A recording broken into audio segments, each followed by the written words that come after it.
राम, नमस्ते, सत श्री अकाल, दुआ सलाम। मैं प्रकाश सिंह मुजफ्फरपुर बिहार से फिर से एक बार स्वागत करता हूं SBI न्यूज़ चैनल किसान की आवाज़ में।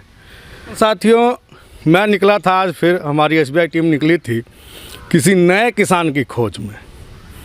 तो आज हम आ पहुंचे हैं एक ऐसे किसान के पास जो लीची की बागवानी करते हैं। और शाही लीची तो जैसा कि आप जानते हैं, मुजफ्फरपुर का शाही लीची देश विदेश में जाना जाता है। मुजफ्फरपुर शाही लीची के नाम से मशहूर भी है और शाही लीची का इंतज़ार भी अब बहुत जल्द ख़त्म होगा जब आपके पास पहुंचेगी मुजफ्फरपुर की शाही लीची। तो आइए मिलवाते हैं शाही लीची के बागवानी करने वाले किसान से, जो आपको बताएंगे कि शाही लीची या चाइना लीची जो भी यहाँ ये अपना बाग में उपजाते हैं, किस किस तरह से देख रेख, किस तरह से उसकी सुरक्षा है, क्या खाद दिया जाता है और कब तक इसके आने की संभावना है। तो आइए मिलवाते हैं, हमारे किसान साथी हैं। सर, अपना नाम और परिचय दीजिए। मेरा नाम शंभुनाथ प्रसाद कुशवाहा हुआ जी, ग्राम मूसाचक, प्रखंड मीनापुर। इधर देखिए, प्रखंड मीनापुर, जिला मुजफ्फरपुर। तो ये आपकी बागवानी बहुत सुंदर देख रहा हूँ मैं। कितने साल की है बागवानी आपकी? ये बागवानी 25 साल की है। 25 साल पुरानी बागवानी है। 25 साल। इसका देख रेख जो होता है, इसमें जो खाद वगैरह का प्रबंधन है, ये किस तरह से करते हैं आप? इसको तुराई के बाद जुलाई में हम लोग, जून लास्ट तक तो लीची तुराई होती है, 15 या 20 तक। उसके बाद हम लोग तत्काल इसको जुताई करके इसमें DAP, नाइट्रोजन के जगह पर यूरिया और पोस्ट देते हैं, कंपोस्ट खाद, गोबर उबर मिला करके इसको छिट दे करके और जोताई कर देते हैं। ये बताइए कि इसका मंजर का सही समय क्या है? मंजर देखिए, मंजर शाही में जनवरी के लास्ट में आता है जी, जो अभी हल्का फुल्का टूसा आ गया है। और चाइना का मंजर फरवरी में आता है। और फूल फूटने का टाइम 7 से 10 के बीच में शाही का फूल फूटता है और 10 तारीख से 15 के बीच में या 20 के बीच में चाइना का, हाँ, मार्च में फूल फूटता है। अच्छा। टूसा निकलेगा फरवरी में और फूल फूटेगा आपको 15 से 20 के बीच में चाइना का और 7 से 10 तक शाही का। तो जो हमारे नए किसान साथी कोई अगर लीची की बागवानी करना चाहता है, तो जैसे इस समय मज्जर का समय अभी चल रहा है, तो इस मज्जर को, जैसे शिकायत होती है कि मज्जर झड़ जाता है या मज्जर रुक नहीं रहा है, तो इस समय आप लोग क्या प्रबंधन करते हैं? अभी इस समय तो अभी ठंडा का अनुकूल, ज़्यादा ठंड रहता तो इस समय अभी सल्फर का प्रयोग करना चाहिए। सल्फर और कीटनाशक का। अभी मंजर जो टूसा निकल रहा है उस पर कीटनाशक चाहिए।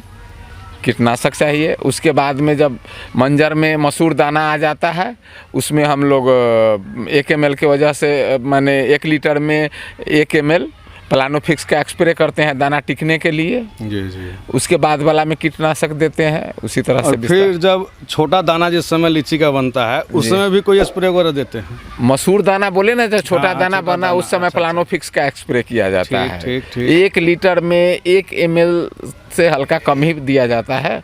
और 4 लीटर में 1 ml 4 लीटर में 1 ml। तो उसी हिसाब से हम लोग स्प्रे करते हैं।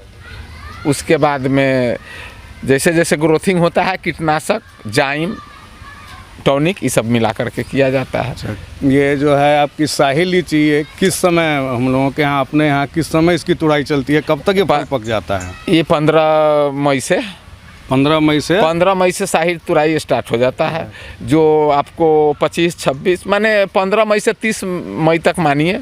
1 जून से चाइना स्टार्ट हो जाता है। मौसम अगर सब कुछ साथ दिया, अनुकूल रहा मौसम, तब मौसम का भी कुछ प्रभाव है? हाँ, मौसम का प्रभाव पड़ता है। मौसम का प्रभाव पड़ता है। इस बार अभी ठंड की वजह से या कुछ कम गर्मी ज़्यादा की वजह से मंजर पहले आ रहा है।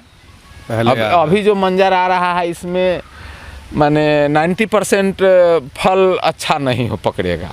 जो अभी आ गया? हाँ, अभी आ गया है। इसमें पहले फल फूट जाएगा ना। अच्छा। समय के अनुकूल होगा, इसमें अच्छा फल नहीं आएगा। और ये देख रहा हूँ मैं, मेरे पीछे ये देख रहा हूँ कि कुछ पेड़ आपकी कटिंग है इसमें। और तो ये क्या काटे थे पेड़ को, आप कटिंग किए थे इसकी? इसको हम लोग ऊपर से काट दिए थे। अच्छा, ऊपर का लकड़ी काटने वाला आरी होता है ना, उसी से हम लोग काट दिए थे। तो पुराना हो गया था इसलिए? हाँ, बहुत पुराना पेड़ है। और फिर उसके बाद फल दे रहा है ये? हाँ, फल दे रहा है। कितने सालों बाद फल देना शुरू किया है ये? 4 साल। 4 साल में 4 साल बाद दोबारा से इसका फलन शुरू हो गया। अच्छा, अभी मंजर भी आ रहा है, टूसा देख रहे हैं, मंजर का टूसा आ गया ना। हाँ, मंजर किसान साथी देख भी सकते हैं। थोड़ा कैमरामैन को बोलूँगा कि आगे आके दिखाएं। आ गया है, मंजर भी आ गया। आगे आके दिखाइए थोड़ा सा।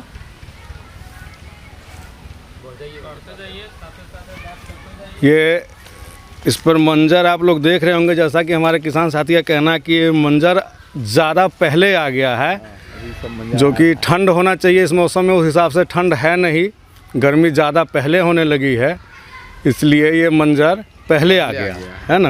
हाँ। तो ये भी एक माइनस पॉइंट ही है। माइनस पॉइंट है कि गर्मी में मंजर जो है ये कामयाब नहीं होगा। तो किसान साथियों, ये जानकारी आप ले रहे हैं लीची के बारे में, और इसके लिए और कुछ खास प्रबंधन हो जिसका किसान को ध्यान रखना चाहिए कि इसमें फल पकने के समय या कुछ फटने का भी शिकायत आता है, जो फल फटता है। हाँ, फल फटता है, उसके लिए स्प्रे किया जाता है ना, स्प्रे होता है। हाँ, दवाई आता है, जो दवाई मारने से, स्प्रे करने से फल नहीं फटता है। और एक दवाई ऐसा होता है जो फल को बचा के रखता है, कुछ दिन लेट भी करता है। अच्छा, रंग, वो दवाई पहले छींटने से जल्दी लाली नहीं आएगा, आपको लेट वेराइटी लेट में लाली आएगा। हाँ, यही सब। लेकिन ये सब तो केमिकल के थ्रू ही होता है। हाँ, केमिकल के थ्रू होता है। केमिकल के थ्रू ही होता है। तो थोड़ा सा इस पर आप लोग जैविक पर भी अब ध्यान दीजिए। जैविक पर हम लोग धीरे-धीरे सोच रहे हैं, हम लोग बना रहे हैं जो अब जैविक खेती करने में, क्योंकि हम लोग जैविक खेती को ही प्रोत्साहन देते हैं। तो आपसे गुजारिश हुआ कि धीरे धीरे केमिकल को कम करके जी जैविक की तरफ ध्यान दीजिए, क्योंकि जैविक में भी फायदा है, ऐसा नहीं है। थोड़ा जैविक का भी स्प्रे आता है। स्प्रे आता है, जैविक का भी आता है। तो जैविक का एक आदमी जैविक का स्प्रे दिए हुए है। अच्छा, कहा जो लीची में कम से कम 2 पेड़ पर छींट के देखिएगा।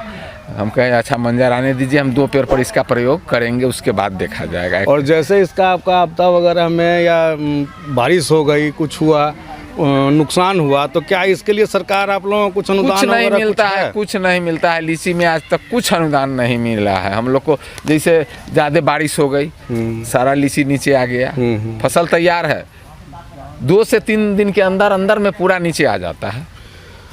तो ये आज से 2 साल पहले धूप चली थी, काफ़ी लू आई, लू चल गया था, उसमें सारा लीची जल गया, कुछ नहीं अनुदान तो इसका मिला। कोई अनुदान नहीं, कोई अनुदान मिला आज तक लीची के संबंध में कुछ अनुदान नहीं मिला हम लोग को।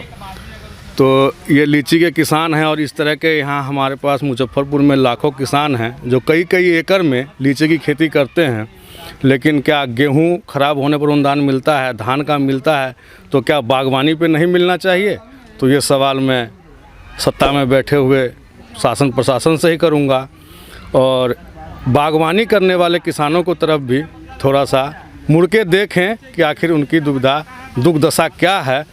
और इसी के साथ किसान साथियों, मिलता हूँ फिर मैं अगले किसी न्यूज़ के साथ, किसी नए किसान के साथ।